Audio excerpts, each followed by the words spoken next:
Hello everyone, अपार ID में आप कैसे रजिस्ट्रेशन करेंगे जो स्कूल और कॉलेजेस में हो गया कंपलसरी, और प्रोसेसिंग के टाइम में कौन से डॉक्यूमेंट यहाँ पर आपको लगने वाले हैं, और यहाँ पर आपके आधार पे मोबाइल नंबर रजिस्टर होना चाहिए तभी आप यहाँ पर अपना अपार आईडी क्रिएट कर पाएंगे। अगर आपके आधार में मोबाइल नंबर रजिस्टर नहीं है तो जल्द से जल्द उसे रजिस्टर कर ले देंगे। पूरी जानकारी इस वीडियो में, तो इस वीडियो के अंत तक जरूर देखें। तो चलिए हम आ जाते हैं उनके वेबसाइट में। यहाँ पर देखेंगे डिजी लॉकर का यहाँ पर आपको वेबसाइट शो कर रहा है। तो यहाँ सबसे पहले आपको करना होगा साइनअप।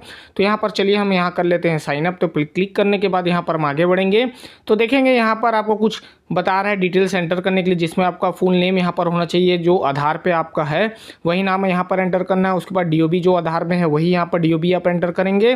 फिर यहाँ पर आपका मोबाइल नंबर एंटर करना है। उसके बाद ईमेल आईडी आप ये एंटर करेंगे, और याद रखें यहाँ पर 6 डिजिट का सिक्योरिटी पिन बोल रहा है। तो यहाँ पर आप डीओबी भी रख सकते हैं या फिर कोई भी डिजिट यहाँ पर आप 6 नंबर का, यहाँ 6 डिजिट का ही होना चाहिए, उसको आप यहाँ पर सेट कर सकते हैं और करेंगे उसके बाद सबमिट। और याद रखें इसी पे ही आप यहाँ पर लॉगिन कर पाएंगे। जो यहाँ पर आप 6 डिजिट का यहाँ पर सिक्योरिटी पिन देंगे वहाँ पर आपको एंटर करना होगा, तभी आप यहाँ पर लॉगिन कर पाएंगे। तो चलिए यहाँ पर मैंने 6 डिजिट का यहाँ पर पिन एंटर करने के बाद यहाँ पर मैं सिंपली सबमिट करूँगा और आगे बढ़ूँगा। आप देखेंगे यहाँ सबमिट करने के बाद यहाँ पर आपको रजिस्टर, जो आधार में जो आपने रजिस्टर नंबर दिया होगा उसी नंबर पर आपको यहाँ पर ओटीपी रिसीव होगा और उसे यहाँ पर आपको एंटर करना होगा। और देखेंगे यहाँ पर अगर आपको ओटीपी रिसीव नहीं होता है तो यहाँ पर देख सकते हैं कि यहाँ पर वेट फॉर ओटीपी यहाँ पर सेकंड्स यहाँ पर चालू हो चुके हैं। जब ये सेकंड्स ऑफ होंगे तो यहाँ पर रीसेंड का भी ऑप्शन आपको यहाँ पर शो करेगा। अगर आपको मिल जाता है तो सिंपली यहाँ पर आपको यहाँ पर ओटीपी एंटर करना होगा। तो चलिए यहाँ मैं ओटीपी यहाँ पर एंटर कर देता हूँ क्योंकि हमको रिसीव हो चुका। अगर आपको नहीं होता रीसेंड का भी ऑप्शन यहाँ पर आपको देखने मिल जाएगा। तो फिलहाल हम यहाँ पर ओटीपी ऐड कर लेते हैं। अब यहाँ पर हम करते हैं सबमिट। सबमिट करने के बाद यहाँ सिंपली आपको बोल रहा है कि आधार नंबर आपको यहाँ पर एंटर करना होगा। तो चलिए यहाँ पर आधार नंबर एंटर कर यहाँ पर करेंगे आप नेक्स्ट। तो नेक्स्ट कर लेते हैं। नेक्स्ट करने के बाद यहाँ पर आपको ओटीपी रिसीव होगा। तो चलिए यहाँ पर मैं नेक्स्ट करता हूँ। देखिए नेक्स्ट करने के बाद यहाँ पर बोल रहा है कि आपको ओटीपी रजिस्टर मोबाइल नंबर पर सेंड हो चुका है। तो यहाँ पर सिंपली आपको मोबाइल नंबर पे आपको ओटीपी रिसीव होगा 6 डिजिट का, तो उसको यहाँ पर आप एंटर करेंगे। उसके बाद यहाँ पर सिंपली आपको सबमिट करना होगा। तो चलिए यहाँ पर फिलहाल मैं ओटीपी यहाँ पर मैं ऐड कर लेता हूँ। अब यहाँ पर ओटीपी एंटर करने के बाद यहाँ पर मैं सिंपली करूँगा सबमिट और आगे बढ़ूँगा। उसके बाद देखेंगे यहाँ पर लॉगिन पेज आ चुका है। तो यहाँ पर आप मोबाइल नंबर और आधार से भी और यूज़र आईडी से भी लॉगिन कर सकते हैं। तो फिलहाल मैं अभी आधार से लॉगिन करूँगा। अगर आपको लगता है कि मोबाइल से करना चाहिए तो मोबाइल से करेंगे। तो चलिए मैं आधार से करने के बाद नेक्स्ट करूँगा। नेक्स्ट करने के बाद यहाँ पर मैं जो रजिस्टर मोबाइल नंबर आधार पर उसी पर ही मुझे ओटीपी रिसीव होगा। तो सिंपली उस ओटीपी को हमको यहाँ पर एंटर करना होगा और सिंपली सबमिट कर आगे बढ़ना होगा। तो चलिए यहाँ पर मुझे ओटीपी रिसीव हो चुका है। तो रिसीव होने के बाद मैं यहाँ पर ओटीपी एंटर करने के बाद यहाँ पर मैं करूँगा सबमिट। अब देखेंगे यहाँ पर मैंने ओटीपी एंटर किया। अब सबमिट करके आगे बढ़ेंगे। तो सबमिट करने के बाद यहाँ देख सकते हैं कि आपका फाइल प्रोसेस हो रहा है। तो यहाँ पर थोड़ा वेट करेंगे। रीलोड और बैक का बटन यहाँ पर प्रेस नहीं करेंगे, नहीं तो यहाँ पर फिर से आपको लॉगिन करना पड़ जाएगा। उसके बाद देखेंगे यहाँ सिक्योरिटी पिन पूछा। तो याद रखें जब उस टाइम आपने सेट किया था 6 डिजिट का पिन, उसे ही आपको यहाँ पर एंटर करना होगा ताकि आप यहाँ पर सबमिट कर सके, नहीं तो यहाँ पर लॉगिन नहीं हो पाएगा। तो वही ओटीपी यहाँ वही डिजिट नंबर 6 डिजिट नंबर आपको यहाँ पर एंटर कर सबमिट करना होगा।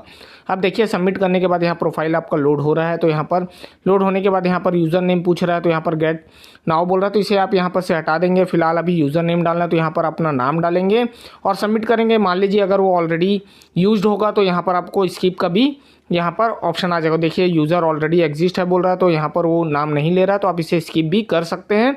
तो चलिए मैं इसे यहाँ पर स्किप कर आगे बढ़ता हूँ। तो याद रखें अगर नाम मैच नहीं करता तो स्किप का भी ऑप्शन यहाँ पर आपको शो कर देगा। उसके बाद इशू डॉक्यूमेंट में आपको जाना है। देखिए जो आपने यहाँ पर ऐड कर लिया पहले वो आपको शो करेगा, नहीं तो अब उसके बाद यहाँ पर गेट आपको मोर इशूड में जाना है और यहाँ पर देखेंगे सर्च का ऑप्शन आएगा। तो वहाँ आपको लिखना अपार आईडी। जी हाँ, यहाँ पर अपार आईडी लिखने के बाद आपको सिंपली करना होगा सर्च करने के बाद यहाँ पर आपको शो कर देगा आपका एकेडमिक बैंक ऑफ क्रेडिट यहाँ पर दिल्ली दिखा रहा है। इसी को ही आपको क्लिक करना है और आगे बढ़ना। तो चलिए यहाँ पर मैं क्लिक करता हूँ और आगे बढ़ता हूँ। अब यहाँ पर देख सकते हैं अपार आईडी यहाँ पर शो कर रहा है। तो देखेंगे वहाँ पर क्लिक करने के बाद यहाँ पर अपार आईडी के लिए हम आ चुके हैं। तो इस पर आपको क्लिक करना है और यहाँ पर कुछ डिटेल्स आपको फिल करने होंगे। देखें तो पहले यहाँ पर नाम वगैरह आ चुका है।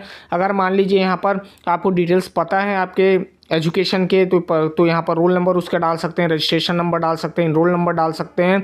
अगर न्यू रजिस्ट्रेशन है तो न्यू रजिस्ट्रेशन का डिटेल भी डाल सकते हैं। अगर कुछ नहीं डालना तो यहाँ पर नॉन का भी ऑप्शन दिया हुआ, तो उसे आप क्लिक कर आप उसे सबमिट भी कर सकते हो। तो फिलहाल जैसे मान लीजिए जस्ट एग्जांपल अगर इनरोलमेंट नंबर है आपके पास तो यहाँ पर इनरोलमेंट नंबर पर क्लिक करना है।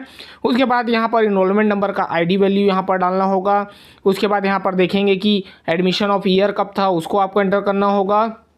उसके बाद यहाँ पर वो आई एम स्टूडेंट एट कौन सी यूनिवर्सिटी का था, जो भी कॉलेज वगैरह था, यहाँ पर बहुत से कॉलेजेस यूनिवर्सिटीज़ आपको शो कर देंगे। तो उसको ही आप यहाँ पर नाम डालकर यहाँ पर उसे सेलेक्ट करेंगे और उसे सबमिट करेंगे। अगर मान लीजिए यहाँ पर कुछ डिटेल्स आपको चेंज करने हैं तो बाद में आप इसे चेंज भी कर सकते हैं।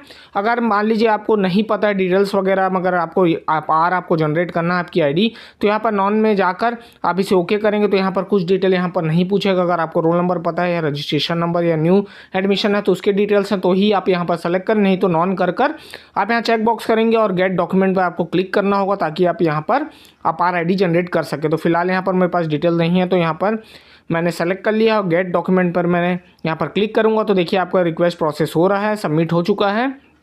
तो यहाँ कुछ देर आप वेट करेंगे तो देखेंगे यहाँ पर अपार ID आपका ऐड हो चुका है। तो सिंपली आपको इस पर क्लिक करना है और देखेंगे यहाँ पर प्रिंट और डाउनलोड का भी ऑप्शन दे रहा है। तो यहाँ से आप प्रिंट इसे डाउनलोड भी कर सकते हैं और प्रिंट भी कर सकते हैं।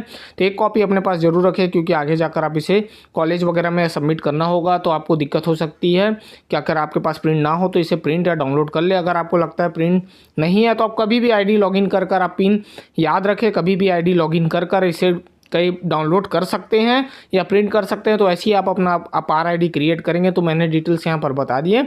अगर आपका मोबाइल नंबर आधार पर ऐड नहीं है तो याद रखें उसे ऐड करना ज़रूरी है, तभी आप यहाँ पर लॉगिन कर पाएंगे। अगर नहीं है तो जल्द से जल्द जाकर उसे अपडेट कराएं, नहीं तो आपको जब अपार ID जनरेट करना होगा तो ये प्रॉब्लम फेस करना पड़ेगा आपको कि आपका नंबर वहाँ जनरेट नहीं है। तो चलिए फिर मैं ऐसी इंटरेस्टिंग वीडियो बनाते रहूँगा। मिलता हूँ नेक्स्ट वीडियो के साथ।